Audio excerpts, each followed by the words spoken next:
everybody. What's happening?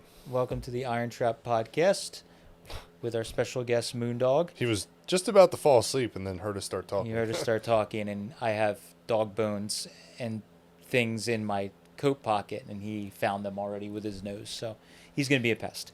Welcome, guys. We do these weekly for anybody that's new to this, and you can find it all in all the normal outlets, and you can watch it on YouTube if you want to look at our stupid faces. Also. And Moon's the real star of the show. If you want to look at Moon's ball sack, you might see it in the shot.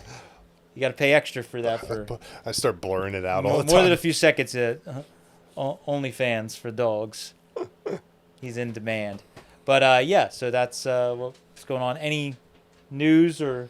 It's cold, wet, rainy. Hope you guys have been enjoying the guests. We did Lucky's podcast last weekend. Yes. Next week we have Bruce Larson, and then Piero's coming in the future as well. So we got a bunch of guests to break up our lame faces to help add some variety to the podcast. So hopefully you're enjoying it. Hopefully this year we do a few more. Last year we were a little too busy to get many guests on, unfortunately. Yeah, we're going to try and work. We did it a little bit last year. Yeah. We visited Titus. So we're going to try and be more thoughtful in our trip planning, that if there's somebody we've wanted to get with while we're traveling, we can make an extra half a day or a day to visit with them and do that. Moon, come on, man, get out of there. Come on. Give me the bone. Just give me the bone. You're going to knock everything over. Go lay down. Come on, go lay down. He is out of control. Persistent is the word. Yeah. He's very persistent. Pain in my ass. I've created this monster. So we are trying to put some guests together. Yeah. It's interesting, and when we travel, it's a good excuse to get with somebody that it's important for us to do it in person at the person's collection, because a lot of people do podcasts and the people will call in or whatever, and while it does okay, it never is the best situation. Yeah. So for us, visually, it helps when we go to the place and the person's the most comfortable when they're in their own collection or setting or whatever. So 100%. That's what we're trying to do. So keep an eye out. We'll be doing more of them. We have a couple of people that have agreed to do them. It's just scheduling is very difficult.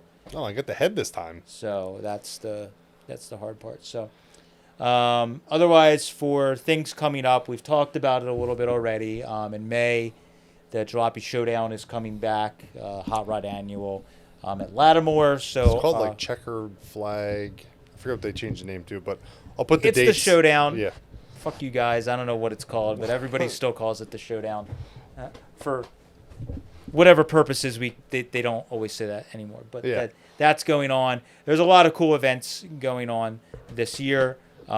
Wheels of Time, we're already starting to talk about that. We mentioned it. Bruce Larson's going to be actually there this year, cackling some cars next to us at the show, which will be kind of a neat thing. Yeah. So we joked about we're going to have the 32 drag car. We're going to cackle that after he fires his up. We'll warm everybody up with our junk. Yeah. And then we'll do the real cars. Yeah. Some flathead trash.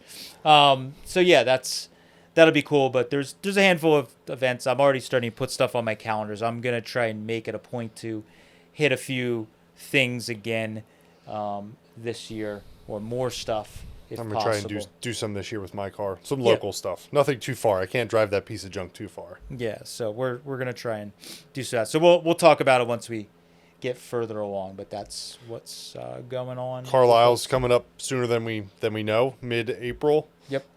Spaces K1 to K3. We should have a wide variety of a little bit of everything for sale, as always. So as we get closer, we'll start announcing if we have a car to bring or that kind of stuff. Yeah, it's too far to tell right now. Yeah, we literally bought a car randomly this morning. You never know what's going to happen. That car could be gone tomorrow. We don't know. It's everything's all over the place. If you're interested in a 3031 Model A Roadster, send us an email. There's one in our trailer right now. Right now. Didn't even unload it. Had to quick run back home to shoot this podcast. Yep. We're not running behind schedule at all. Yeah. So today's topic is we figured we'd talk about kind of 2026 trends, fads, whatever going to Grand National Roadster Show, I'd say if there's anywhere that you're going to see like the pulse of what's going on, still Southern California is definitely a hotbed for hot rodding, and you're going to see a lot of the stuff because you're going to see some of the like more well-known cars, and we went to the drive-in, which was on Saturday. Yep. So you're going to see a lot of the cars there that what everybody's building and bringing there. It's a kind of a smattering, but also with us doing the parts thing, we get a lot of phone calls and we start noticing trends ourselves with what people are calling and asking about. So we figured we'd do one in the beginning of the year. This makes no bearing on what you do. It's the stuff that it's what we saw and made observations about. So it's for this year. So what do you have anything off the top of your head, Mike? Model Ts are the new thing. According to Lucky Burton, if you listen to his podcast, you know that Ts are the new thing. Call Lucky if you need a T built. He's the leading Model T expert hot rod shop in the country. Lucky's going to turn this off as soon as he hears this. Hate you guys. But we have noticed a trend where Ts are becoming more popular.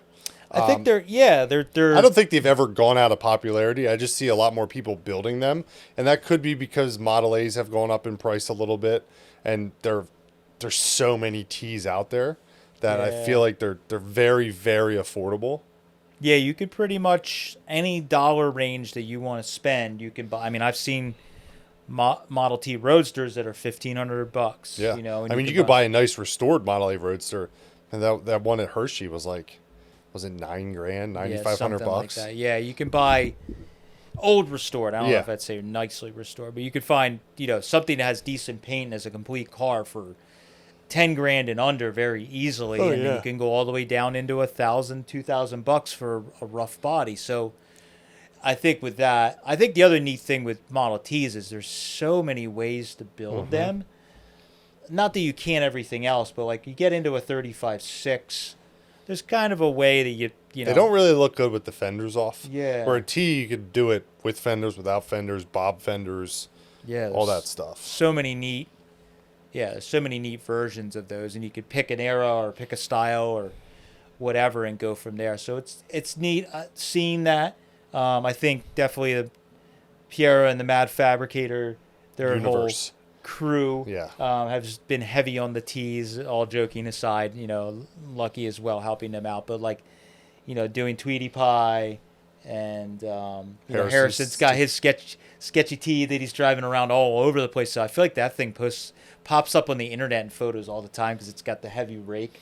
So surprisingly not that sketchy to drive. Yeah, but we're starting to see that I forget the guy's name and I apologize, but he actually visited the shop. There's a guy that has a purple T with a small block that he drives everywhere, and you see him in all the photos. Wasn't he He was at Bonneville. I don't know. I can't keep track, but he drives that car more than most anyone drives an old car. But he's got a Model T Roadster with like a small block that he drives. I see him at Bonneville. I see him at Gathering at the Rock. I think he lives in the Midwest.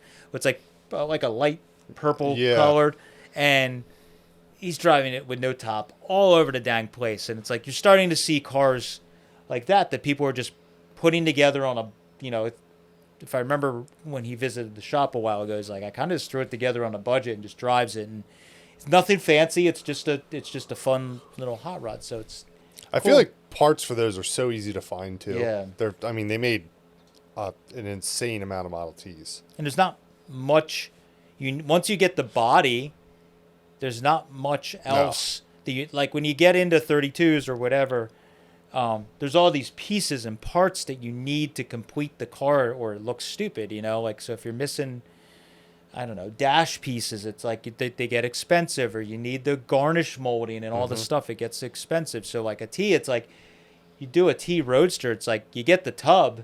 Then you're 90% there. You're basically done. I mean, the windshield frame and the stanchions, and you're kind of. The dash you're going to cut up anyway to put any type of gauges in it. So right. It's all that stuff. It's like, well, I'm not going to use that, so I don't need it. Right. So you could, whatever your initial purchase price is. I should find a Model T. Yeah. Talking myself into a Model T project here. It's more time than it is anything else. So It seems like. I mean, we don't get a lot of requests for like T parts other than the obvious stuff: roadster windshields, Turtle stanchions. decks. Turtle decks are still hard to find. Pickup beds. You know, Yeah. guys doing roadster pickups. You know, is definitely you're seeing a lot of that. I still think roadster pickups are under appreciated. People aren't doing enough of them. Yeah. I don't see Model T and Model A roadster pickups. Again, there's not that many of them floating around, and they're just as easy to put together. We should go buy a roadster pickup. Yeah, I've had my eye on one, and there's, you know, I have a hankering to do a 26/7 one also, but I don't know. Who knows? Who knows? Add that to the one-day list. Someday list, but there I do miss the Model A roadster pickup we threw together for you know, when I was using it. It was like kind of handy because it had a small bed and you could throw some stuff in, but it's still feels like a roadster. Like that's the best of like all worlds because you can put things in the back, but it's still a roadster and still a cool hot rod. So roadster pickups, they're underappreciated. They are. I think. They are underappreciated. I noticed that channel cars have slowly been like. I definitely think they're less. Less people are taking channel cars and unchanneling them. I feel like for many years, channeled cars were like a negative. Oh man, I don't want a channel car, or I gotta put the floor back in it and raise this back up. I'm feeling like more and more you're seeing people doing channel cars, just Doing hard channel cars too. Yeah, Like 5+ inches. Yeah, you're seeing that's more accepted. I don't know if I want to call it a trend, but you're starting to see people doing modern new builds Yeah. that are channeled cars. We were discussing before the podcast started. You know, Cody's car, his 3-window, the Arden Killer, was like that's one of those a good example of a very high end hot rod that was built and is done channeled from day one. And you have to really think about when's the last time you saw a high end hard channel. I think it's channel 8 inches car compete for any award. Major, yeah. You never see any. They're usually just Bonneville chopped or a modified chop. Never see anything hard channeled like that ever. So I think us being on the East Coast, like literally from when I started getting really heavy into this stuff, I just was drawn to that. And that's why my Model A Coupe was built in that channeled, unchopped style. But I've always been drawn to those hard channeled cars. I think a lot of people for years have avoided them or unchanneled them because a lot of times they were done in a not so like safe or almost all of them are done unsafely. They're structurally not sound. So I hope that by us tackling, you know, by me showing the process of that I've accomplished it, it's hopefully giving people, making them less scared. I mean, other guys are doing it, like Cody's a good example, but they don't really show the process 100% start to finish. So like, there's ways you can build a channel car and make it safe and solid without. You get the looks. I think a lot of it is just thinking a couple of steps ahead of how can I make the car so that it's more comfortable to ride in. Back in the day, it was kind of like you channeled the car and they just threw a lunch chair in there or whatever and just drove it. And a lot of the ones I've sat in that are true historic cars or famous channel cars are like nearly undrivable. They're extremely uncomfortable. They were not built to really fit anyone. That's why all those old dudes are all fucked up and hunched over, and or those cars never really drove much. They drove them to a show or they did whatever, and they weren't really driven all that much. So like the Stroll car, when I put it back together, it fits me very well, and anyone that's my height, stature, and that car for me is very comfortable to drive. I could drive that car, you know, with no issue, no different issue than most any other hot rod because it's built for me. Yes, maybe it is a little cramped compared to other ones, but it's not terrible. And that car's channeled pretty heavily. It's like 7 or 8 inches, I think. Yeah, and my 33 is, because it's a 3-window, I have tons of room in that thing. And again, it's going to have a seat that's built so that I kind of sit down and in it. And some of the best cars I feel like that are done that way. That's how they're done. They're built. Cody, I saw, did some tricks with his car to get it down. You know, guys are cutting recesses so the seat kind of sits down in. You would see that with some of the T's and A's that were channeled. Guys Cody's like a little, not as tall as I am, but he's pretty tall. Yeah. He's probably your height. Andy Kohler, I mean, Yeah. he's taller than I am, and he drove his 32 Roadster was channeled pretty hard too, right? Model A, yeah. That pink one. Yeah, so I think there's people have been doing them for years, but I feel like we're just seeing more acceptance of it, and we're seeing more people kind of bringing out old channel cars, and the one that I'm most excited to recently is the Dice magazine guy that owns that or whatever. It has a historic car that the Bomb Factory guys just got back on the road. I saw some shots of them cruising it on social media. It's just flat black right now, but like that car's channel 3 window, like really, really cool. The maroon one at Grand National. That thing was my favorite car of Grand National, I think, was that. And it was cool to see a channeled full fender car. Yeah. With the fenders raised and everything. You never really see that. Yeah. So that 32.5 window was a historic car that was probably my favorite car overall to study. Yeah. When we were there. So had a lot of really neat stuff like the sculpted running boards. Yeah. I don't know if I've ever seen a car with that. It's just stuff that nobody's really doing now. It's just not as common to see, and that car was done in a kind of tasteful way that it was all done. So that was really neat. So I think I could see channel cars are the shit. Channel cars. I have a handful of channel cars. And always wanted to do a channel car. It's just I've been really since we got that 3 window that's got the filled trunk. I've been like really eyeballing that like mid to late 50s into early 60s style hard channel cars with a big, an Olds or a blown engine or whatever. Nailhead, who knows what. But something like that's really, I've been looking at more and more photos of that. And it's like, man, that's just such a cool time that people were doing those. And so, yeah, it's relevant to my interests. Was there anything? I have a whole list here. But yeah, so one of the things we talked about, like we said, T's are going up. One of the things we've noticed is coming down is shoebox stuff. It's not as popular as it used to be. The price on the cars is actually, they've dropped a ton. I mean, we saw a restored Crestliner that was for sale on Marketplace, $20,000. Not a convertible, but a 2-door hardtop. $20,000 for a restored Crestliner is pretty crazy. The steering wheel is 10% of the value. If you think about it that way, it's kind of crazy. But like we've had a lot of shoebox parts for a pretty long time, and there's not a ton of value in them, and they sit for a long time.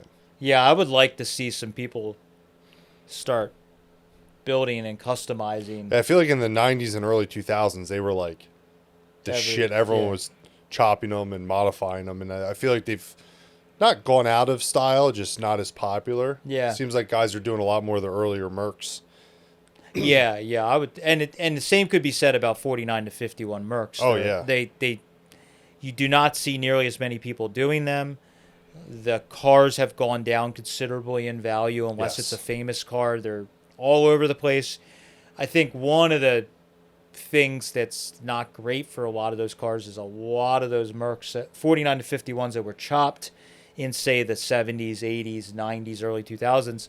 A lot of those cars, the work that was done is not real great, and the paint and body work and work that was done on them is not holding up. So you're seeing that the 3 inches of body filler off the roof is coming out because people just caved and paved it. So like those cars are like really hard to sell because the damage that's underneath. The Merc at the Schroll estate was like that. It looked good in photos, but as soon as you got up in person, you could see all the not great work done to it. But I think those cars are the same thing. You're seeing a nice unchopped one that's you can buy for $5,000 to $7,000, and it's like a virgin car. And you can buy like rougher ones for in the $2,500 range. So I think those cars, and even parts requests, we don't get as nearly as many people Shoebox calling now. and asking for 49 to 51 Merc or Ford. But I will say, since we bought that stuff in Connecticut earlier this winter, we got a lot of 52 to 55 Ford and Mercury parts, and we've been selling that stuff like really fast, which was surprising. When we did that estate, we were wondering, shoebox stuff isn't as hot. What's this going to do? And we've actually been doing pretty well selling those parts. I wonder if it's because those cars are still affordable and they're kind of cool. Once you get into that era of cars, any brand, they're kind of cool from the factory. So you can do a mild custom where you're just like lowering it a little bit, maybe a metal flake the roof or something, but you still need all those pieces like we were getting to with the T's earlier. Like, if you buy a 53 custom line or something, it's like you need the stainless. You need all the stainless pieces and stuff. And if you're not going full blown custom, you need all those original parts, and they're hard to find. And no one reproduces them. That might be why shoebox stuff we don't sell a lot of, because for decades they've reproduced like everything for a shoebox. And you buy all the trim and all that stuff. And there's an excessive amount of new old stock for shoeboxes out there. You could build a whole shoebox from NOS parts, and it's, pricey, but there's not many cars. See like full rear quarters. Oh yeah, pretty regularly. Someone just found a whole stash of them somewhere in the South. Well, we remember we were at that guy's place in Florida, and he had like a whole barn of NOS sheet metal. Quarters, everything, Yeah, you could just build a whole car almost from it. So, yeah, I've always been keeping my eye out. I probably said it before in a podcast. If we found the right shoebox, it was a good, either old custom or it was a good kind of blank slate. Yeah. I think it would be neat to put one together. But I'm not going out of my way to look for one. But if I came across the right one, it'd be kind of cool to do one. So I noticed it's been more and more, but it's really evident at bigger shows like Grand National, where hard chopped convertibles are really, and padded tops. Mm-hmm. That is like so many people doing really good convertible tops these days, and you're seeing more and more I think there's a handful of guys that kind of have mastered either padded tops or the hard chop convertibles, and you're seeing a lot of these cars. I guess because it's like easier to do than a hard tops, than a non-convertible. So you're seeing like one of my favorite cars is that 33 Ford Roadster outside of Street Palace. Yeah, I think all louvered up, amazing car with a hard chop. But you're seeing it spread into other cars. We're seeing other makes, the really good padded tops, Carson tops, all that stuff. I just feel like there's a lot more people doing good convertible tops. I feel like the taste has gotten better with people doing that, and you're seeing more and more. But it's just like everything. You're seeing Model A Roadster with a super hard chop convertible top. I think that's kind of become a trend more, which I love that trend, because there's a lot of people that had really for years and years you'd see a really good 32 Roadster, a Model A Roadster, and then it would have this frumpy kind of stockish squared off top, and now people kills the look of a car. Yeah, so I also think you can take a fairly stock, say 34 Roadster, 32 Roadster, and just do mild things to it, and then do a padded or hard chop. You get chopped irons, and you do a nice top on it, and it changes the whole look of the car, and it's not nearly as invasive irreversible as a coupe. You just need different stanchion, windshield, and convertible top. And if you buy a restored car with all that stuff, you almost just save it. Yeah. And then if you ever want to sell it, you can go here. We can do this either way. You can keep the hard chop stuff or put it back to factory. It's such a crazy way to change a car's identity with. It's much like the Ruin Roadster. You do all this stuff that's not super invasive and is reversible, and all of a sudden the car is not that much different overall, but it's like the look is incredible. Wheels and tires and convertible tops. So that's pretty cool to start seeing. You see more of the big car, fat fender cars are getting really good, harder chops. So that's And those cars are getting more popular. You know, in the last 2 to 3 years, I've seen more 37 to 39 standards than ever. You know, for a long time, they're not the best looking cars. in stock form. 39 standard to 39 deluxe. You know, everyone always picks a 39 deluxe. Mm-hmm. The last handful of years, you're starting to see a lot more of those cars being built and brought back. And we're getting a lot more parts requests for like 39 standard hood sides or 38 deluxe hood sides. Stuff that we used to sell in the past, but it's hard for us to keep an inventory. Yeah, I saw a couple of cars that were done in California cars that were done years ago that were those cars, and I saw a couple old photos of ones that were done back in the day, and I was kind of fascinated with them. And then we got ours, and I've been doing it, and you're starting to see. I've been noticing some coupes that are 38 deluxes, 39 standards that are chopped, and then I saw just on social media recently a pretty high end shop, well-known shop, was doing one that brought in a convertible to, like, it looked like an old restored car or something, that they were going to customize the chop and all that stuff. So I think you're going to start seeing more of those. I think, like any of this stuff, it takes a few people to do ones that look good, and then there's kind of this trend that follows. Yeah, and it's just like, well, the first few people did something was a little different, and then people kind of like, oh, you know what? You start changing a few things. These cars are actually pretty cool looking, and it happened with me also. It wasn't like I was just like, I'm going to be a trendsetter. I saw a couple cars, some old historic cars, and I'm like, you know what? This could be kind of cool. A lot of those cars in that area you see were victim of the billet era. You know, like 80s and 90s wild paint jobs with billet wheels and very street roddy. Yep. You know, those, you see a ton of those at all the street rod shows. But there are, that deco styling and, of that era and older is just like, they lend themselves well once you take some of the frumpy crap off them. I think those cars, and specifically convertibles, the top is terrible on those cars from stock form. So just doing a better top and a mild windshield chop makes those cars like, oh my God, you don't even have to change a lot. I mean, it's much like a 3940 Merc.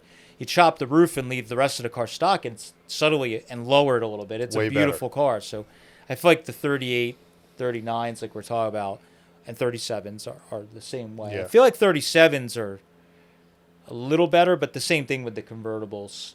They're So I think we'll start. I don't know if I saw them at Grand National, but we're seeing social media parts requests. We're starting to see more of that stuff, which is cool. The other good thing about those cars is, because some parts are kind of interchangeable, it makes them a little easier to do, because yes, there's things that are specific, but like a lot of the mechanical stuff, chassis, all that kind of stuff, it's interchangeable for many years, so you can do all of that, which is cool. I think 40s are down. Yes, definitely. I think so. Value-wise, too. For a while there, 40s were up there with 32s. Yep. They've definitely taken a hit. And we've had estates where we're discussing with the people, or collections where we're looking to buy stuff, and they're like coveting because it's a 40 convertible. We're like, look, these 40 convertibles are not bringing the money they used to bring. And I know you think that was the top of the top, but the days of people trying to get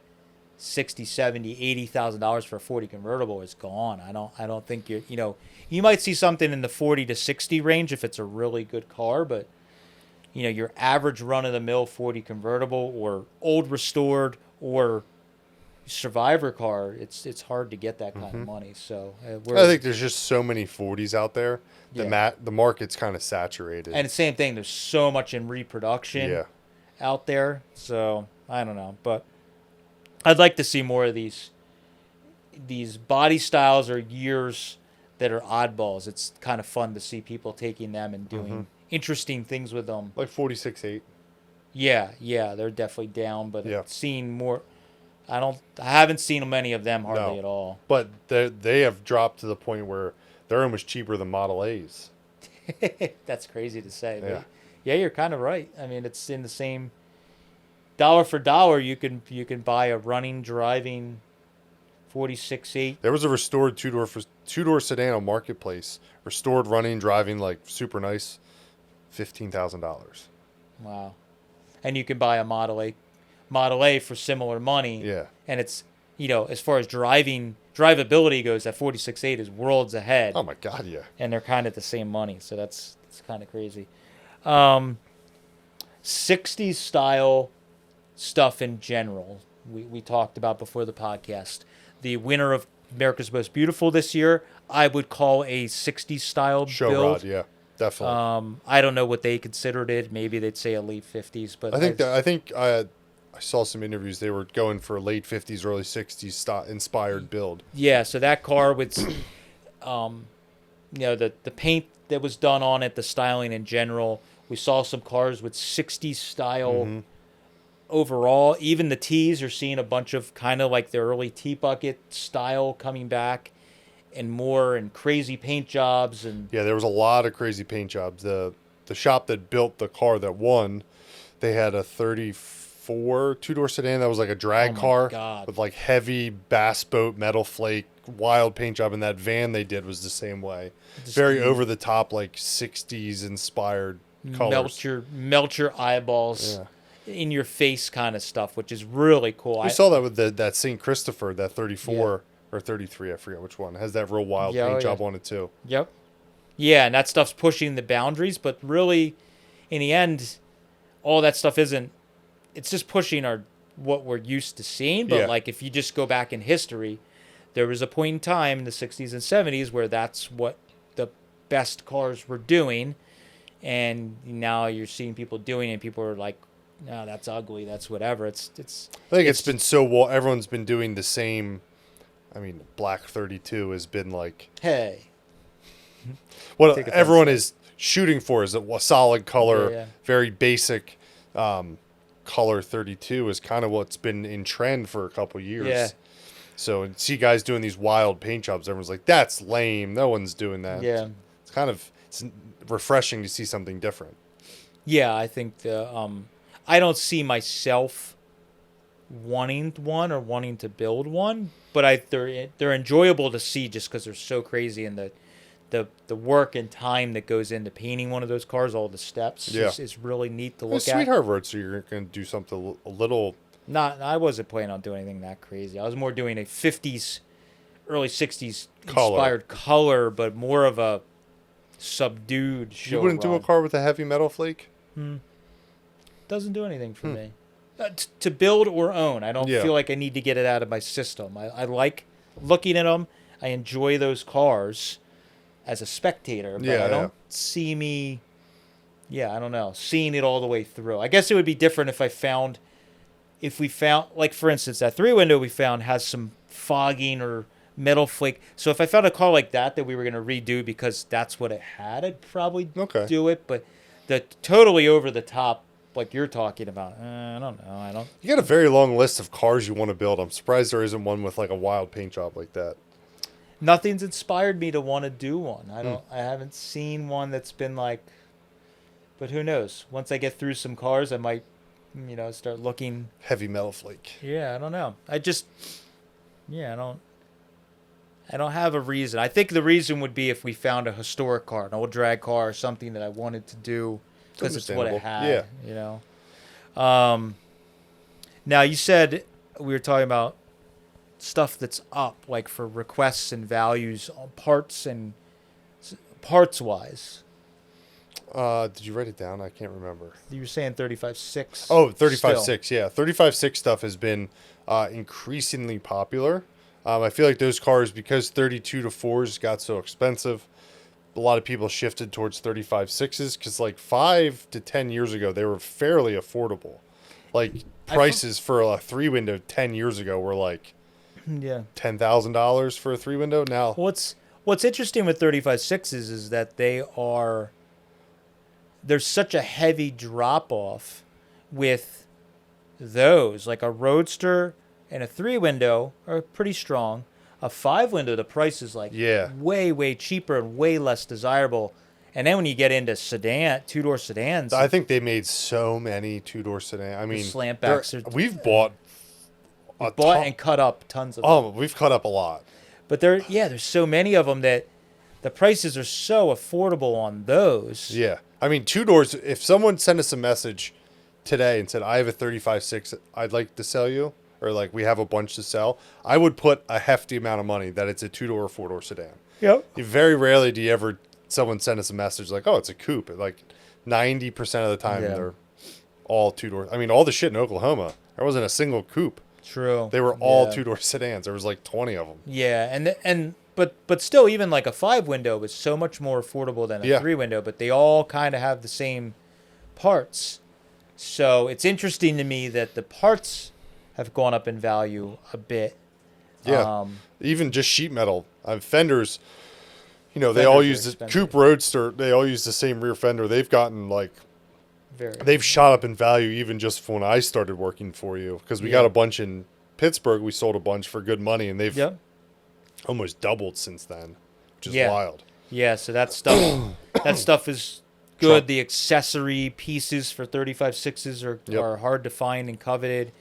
Trunk lids. Trunk lids are, for coupes and roadsters are ridiculously hard to find. I mean, we've been doing this 5 years selling parts, and I think I've touched 2 trunk lids the entire time I've worked for you. We've had a lot of 35.6 parts. Yeah, the trunk lids are getting hard to find. They're hard to make. Yeah, a lot of shape. So I think that's why, like a Model A deck lid is a little less shaped, so a guy with some average tools could make it a little easier. Because for the most part, it's just front to back shape. They don't have a whole lot side to side. And you can get away with almost no shape and mudded in and nobody would notice, where a 35.6 is so bulbous you can't really just There's shape in every direction. Yeah, it's a hard one to make. So, which I'm surprised EMS hasn't come up with a way to press them, because they sell parts to do everything on a 35.6 for the most part. Yeah.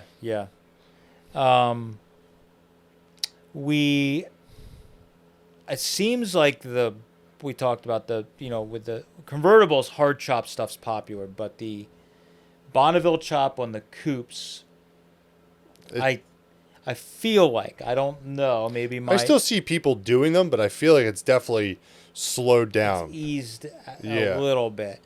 The subtle, what I call it as the subtle chop, is a little bit more in style. Guys doing 2 or 3 inches, not like 7 inches out of like 35 or 33.4 coupes there for a long time. Everyone was doing a Bonneville chop. Like 3 to 5 years, it was like Rolling Bones it was on everybody's brain. Yeah. And it was just like crazy. Which again follows the trend. Rolling Bones was doing a bunch of Bonneville cars, Bonneville inspired cars, and that became what everyone wanted. Yes. Yeah, it's true. So I didn't see like at Grand National this year, we didn't see an overwhelming amount of them. We saw sprinkled in here and there, but you didn't see an overwhelming amount of them. Now, I think we also discussed before the podcast, a lot of this is event-based. So when you look at the gathering at the Rock, the photos from that event, there is an abundance of hard chopped kind of those style cars, because that's an event that has a lot of those. Trog. Yeah, Trog. You're seeing a lot of that. So I think it is event-based. So like anything, your opinion may be skewed, or what we're seeing is because of the events we're going to. But I still think there's a bunch of people doing them, and I think there's always going to be the people that are a little slower to get that up with that trend. So you're going to still see people doing them. Yeah. It's just like, it's going to be an after effect, I think, like the 49 to 51 Mercs, where there was a lot of people that I saw that were hard chopping a car, a 33.4 or 32 or whatever, is not simple. When you start heavily chopping a car, way more geometry comes into play. And there's going to be a lot of cars that were done in a very, very poor way or hacked up to get that kind of chop, that years from now are going to pop up and you're like, oh man, this guy, you need to put a whole new roof on this car. And now guys are chopping because it's kind of come up how Rolling Bones and some guys were chopping, where they're cutting into the cowl and rolling the windshield frame back at the cowl. So I think you're going to get into where there's some people that are just like, the cowl is wrecked because they cut into that and they had they were way in over their heads. So I think there's some cars that are done and it's just like, there's going to come back where Yeah. it's really, really Oh, poor. And definitely. I mean, it got the point across. I'm not saying that it doesn't look bitchy, but you're going to get the same kind of thing where those cars, people are going to dig back into them years later and find that the work that was done was... Yeah. Everyone started figuring out why people stopped removing the third hinge on the 33.4 after 5 to 10 years opening that door and everything's sagging. Yeah, I think people are leaving the hinges in. That seems to be a new thing where people are... Not new. It seems like people are more trying to leave the hinges in, but I just think when you start hard shopping them, there's a lot more stuff that has to get made or done right. You know, making the drip rail edge and pieces flow and all that kind of stuff is very involved. And there's some really talented guys that are making wood bucks and hammer forming window openings and stuff to get that to flow. But most guys, average guys, are doing them. They're just doing 1,000 pie cuts and laying in pieces of metal, and it's not always the best effects. But yeah, so see, it just seemed odd we weren't seeing as many of those when we were out there. But again, it's probably event based. Definitely. Opinion would change depending where we're going. I still think the modern, I shouldn't say modern, the retro rod, full fendered, subdued kind of cars, really low. Mm-hmm. I still think that's a thing. They look awesome. I think we've talked about it before. Like, it's not. I enjoyed the nostalgia of building a car with all old parts, but you're still seeing a lot of these cars being put together. And I mean, that's probably one of our number one parts requests is a T5, T5 trans or a T5 adapter to a flathead. Because everyone, it makes the car more drivable. Yeah, so we're still seeing more and more of those cars, and cars that you walk up on that are really nicely done, have all the right stuff, they sit right, it just looks right, and then you kind of look underneath of them, or you look through the hood, and you see that they have a small block Chevy that's done in a nostalgic way or subdued way, and I love that stuff because it's the street rod stuff from the 80s or 90s was not as subtle. No. And now you're getting these cars that are done with some of the same parts underneath, but they're much more... They're going to stand the test of time better. They're black. Well, just a darker color or, whatever. And you're still seeing a lot of the Cerakote kind of gunmetal colors on stuff that's subdued. It's really neat. Again, not something I'm building, but I think those cars have a style and has a more classy... Like you said, test of time look. And you're seeing a lot more high-end ones where you see a lot of that stuff where it's like Cerakoted kind of looking parts. And they could sit next to traditional hot rod and they don't stick out like a 80s style street rod. Yes. Sticks out like a goddamn sore thumb in a crowd of, sorry if I offended anybody. Yeah. With like a bunch of traditional hot rods, it sticks out where like more of a modern retro... How did you coin them? I call them retro rods. I don't know what the term is. It's just modern street rod. I feel like I always have to preface this stuff with, it's not that I don't like them. I don't think we get these people that make these comments on our videos where we're like saying I don't like what I like to build and what we like to own is how we like to enjoy the hobby. And there's people building these cars that we totally dig. They're freaking rad. It's just not what I'm building. And I think that's My favorite is when we're at an event and someone goes to show Matt a photo and it's like, I know it has paint and you're not into it. It's like, Matt has painted cars. I like painted cars. I don't know we have a little bit of everything. I don't know what this...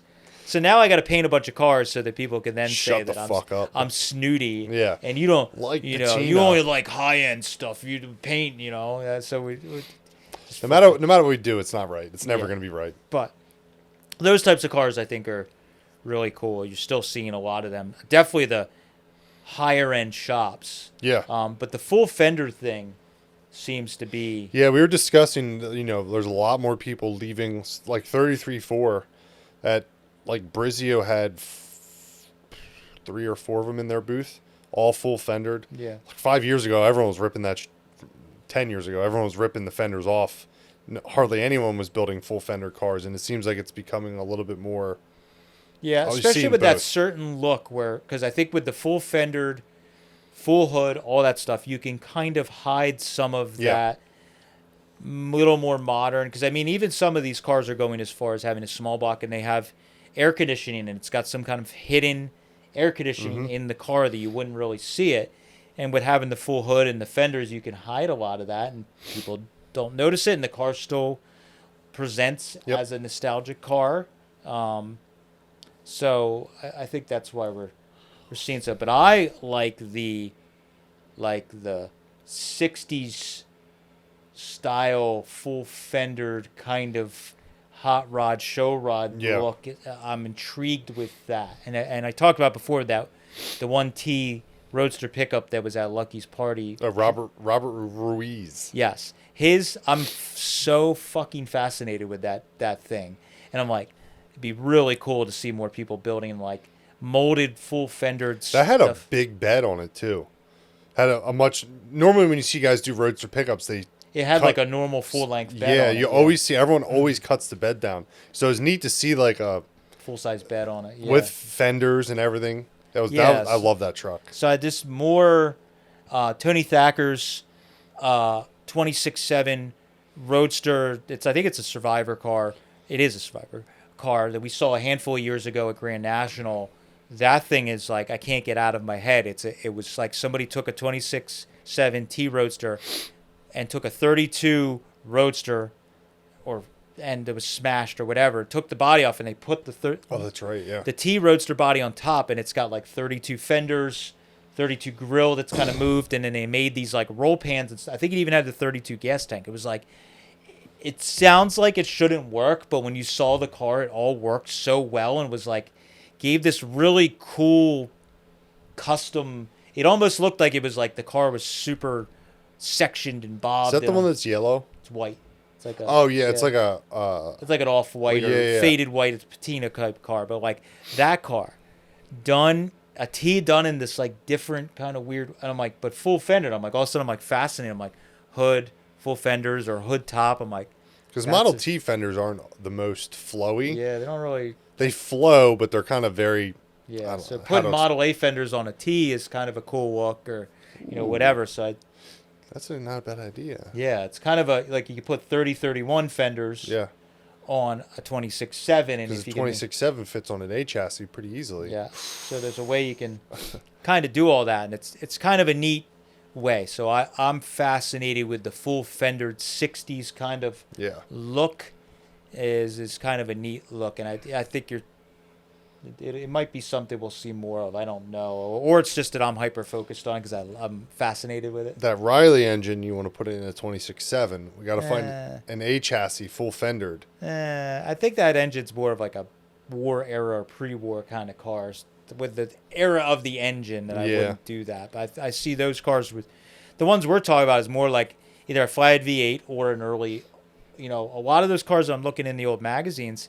They're like Olds powered, early small block. Mm-hmm. That's true. In that mid to late 50s to mid 60s, it's like that they were, that's what you're seeing. You're seeing a stock Olds engine with a 4-barrel on it. Yeah. In some of these cars. Mm-hmm.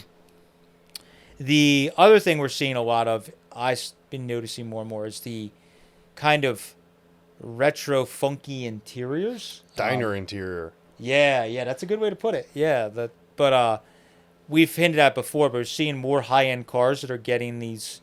You got to give a shout out to Mikey Seats because I feel like, has been.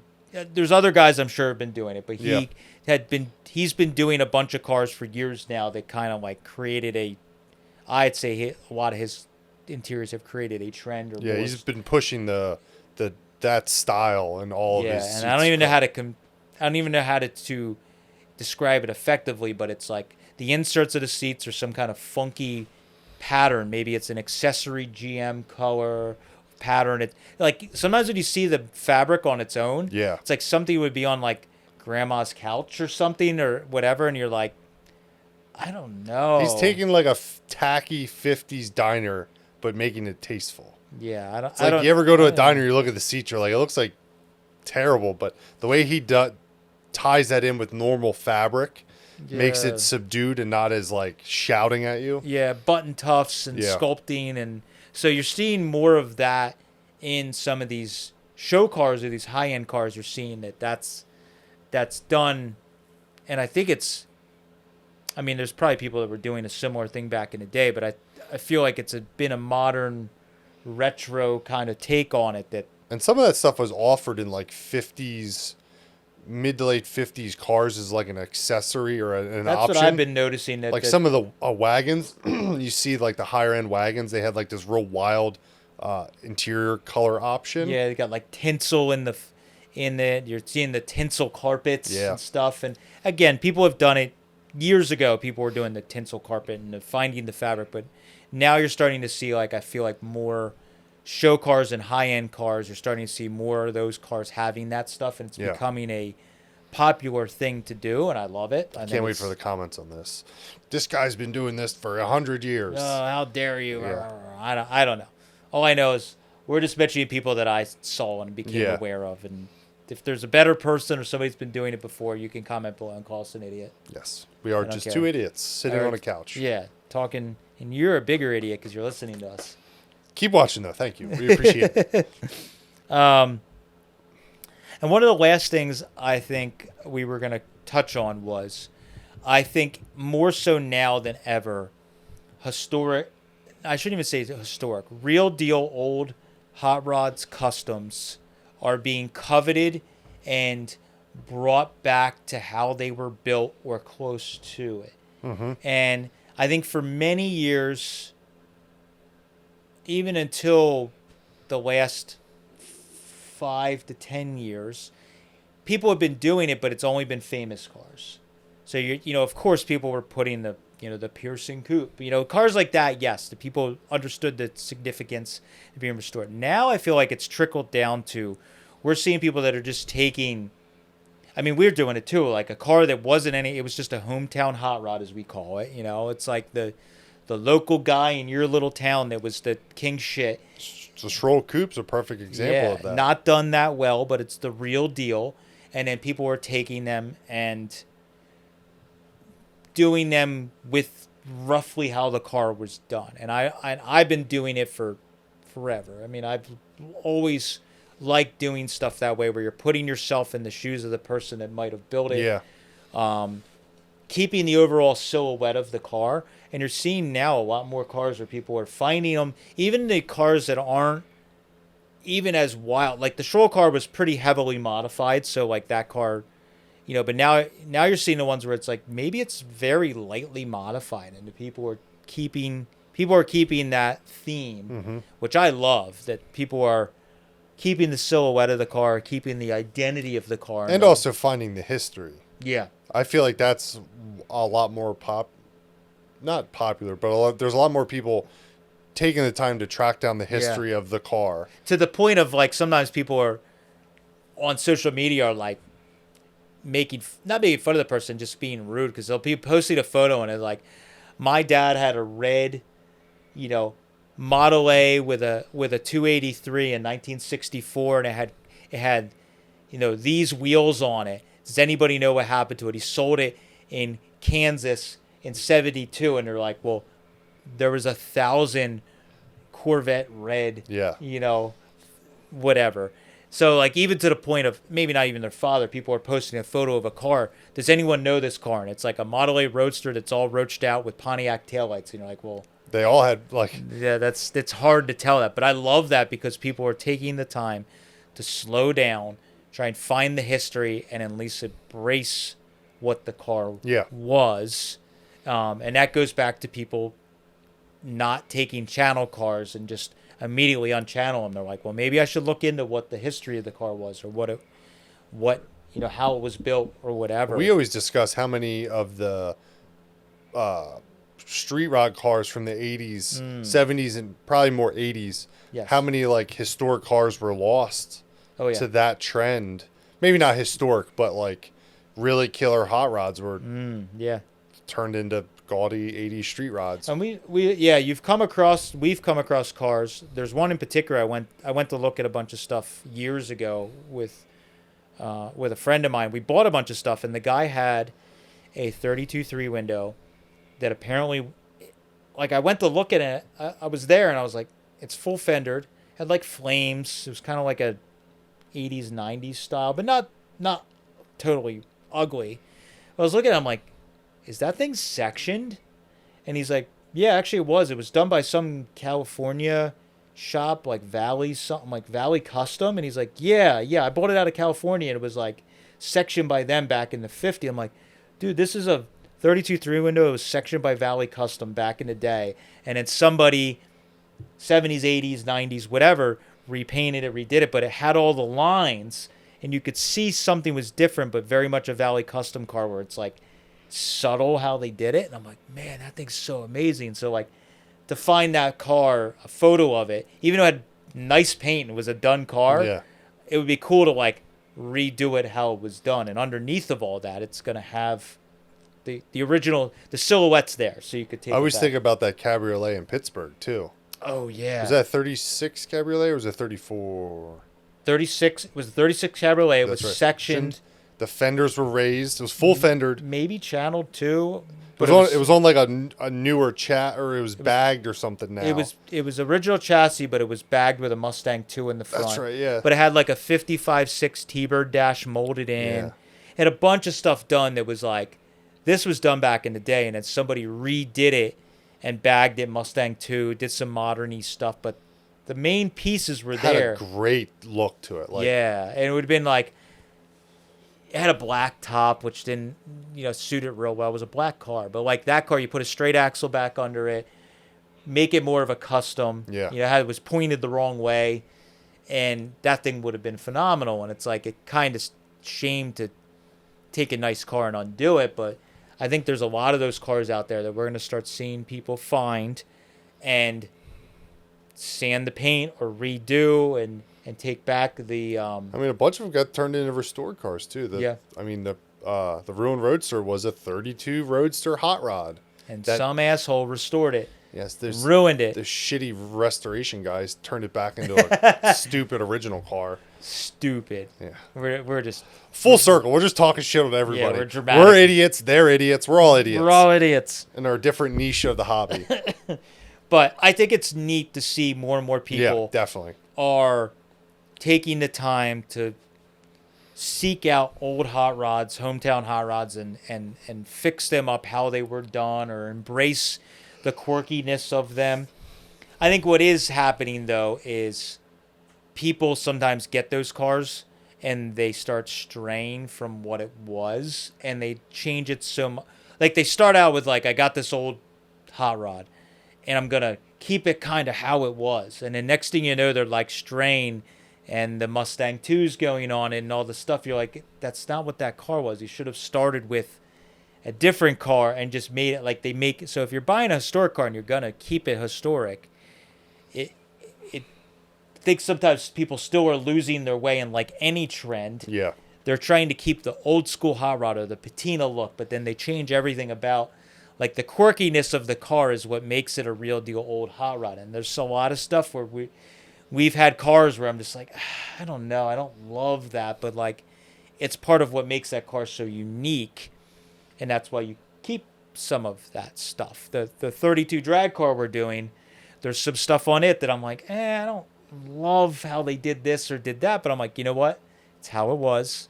I would do something that's maybe more stylized, but that's like not. The stroll car, the rear axle, all the links and all that shit.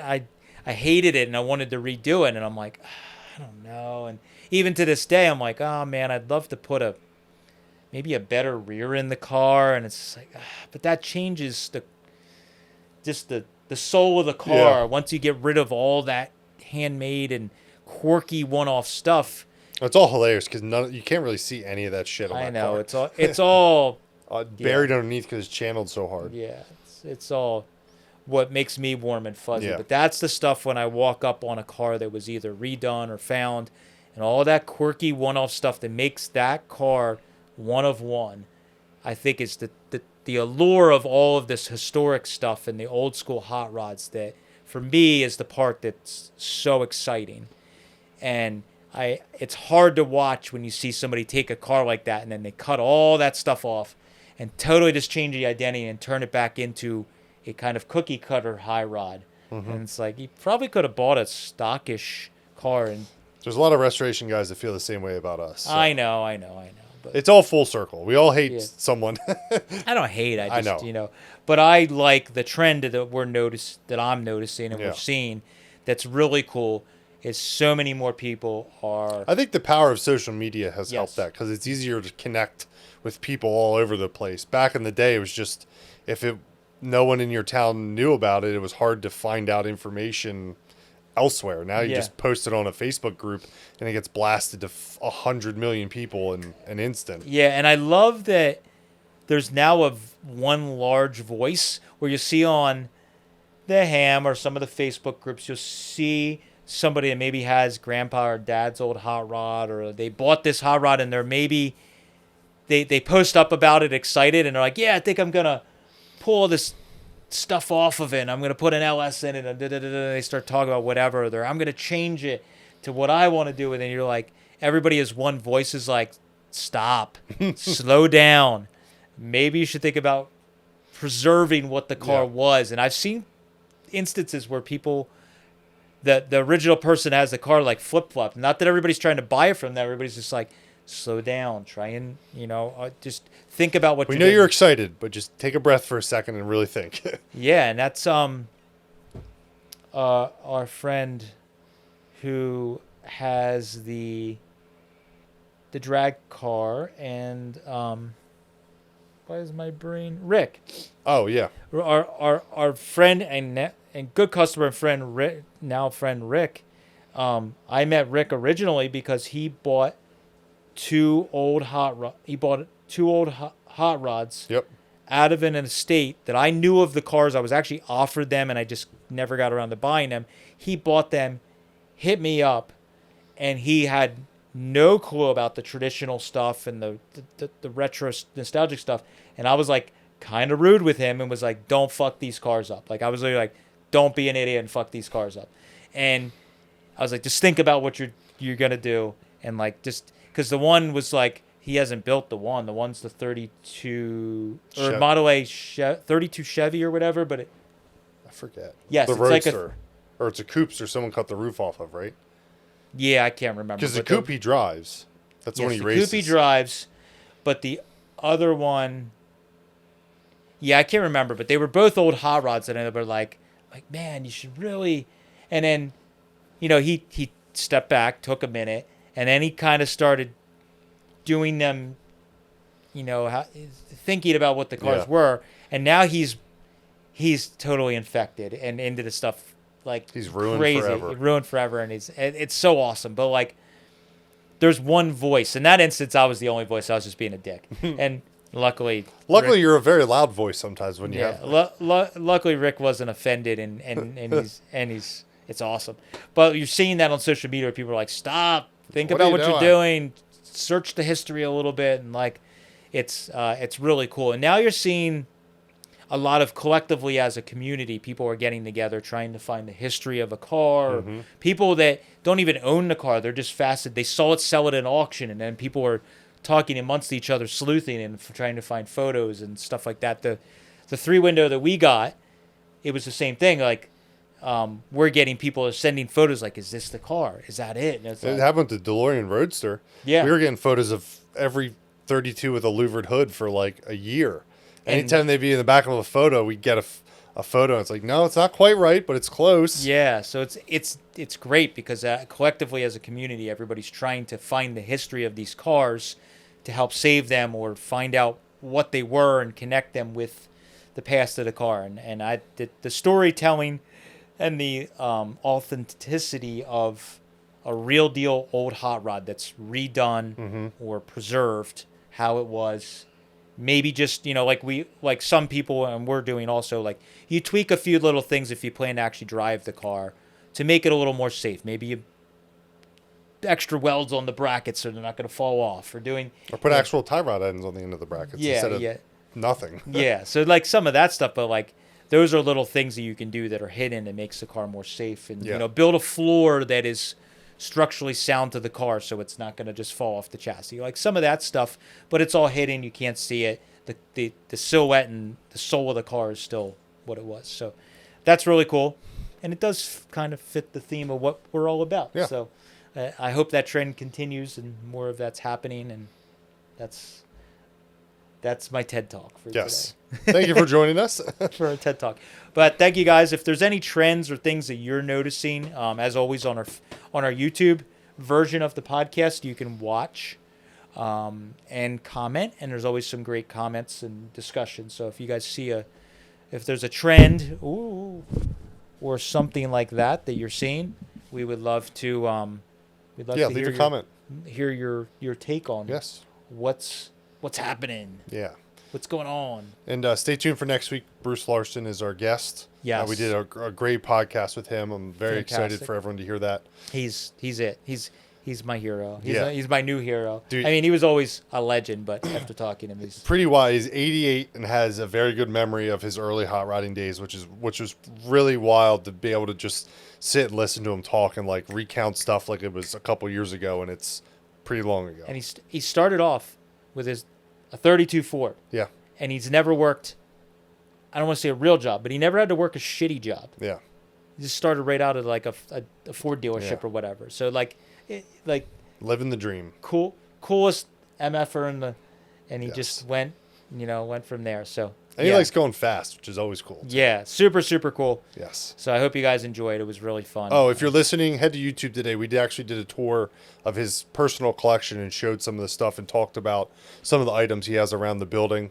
That's today on YouTube. So if you haven't gone to YouTube, check that video out. Yeah, it's super fun, and we got to he pulled out some stuff from his back office and stuff that I think we handed out in a week in a life. Like he's like, oh yeah, here's some of my paperwork from when I got a blower from one of the guys that worked for Iski, and he sent me like directions on how to tune it and like all this like he kept every scrap of paper. So to be able to pull some of that out, like if anybody that's been to his Open house. open house, he's so busy he's not doing that kind of No. stuff. So for us to one-on-one, him pulling out some of the stuff and like him showing us the old photos of his cars, like I never saw any of that. Yeah. So that was like super exciting. So that you'll see that. Yes.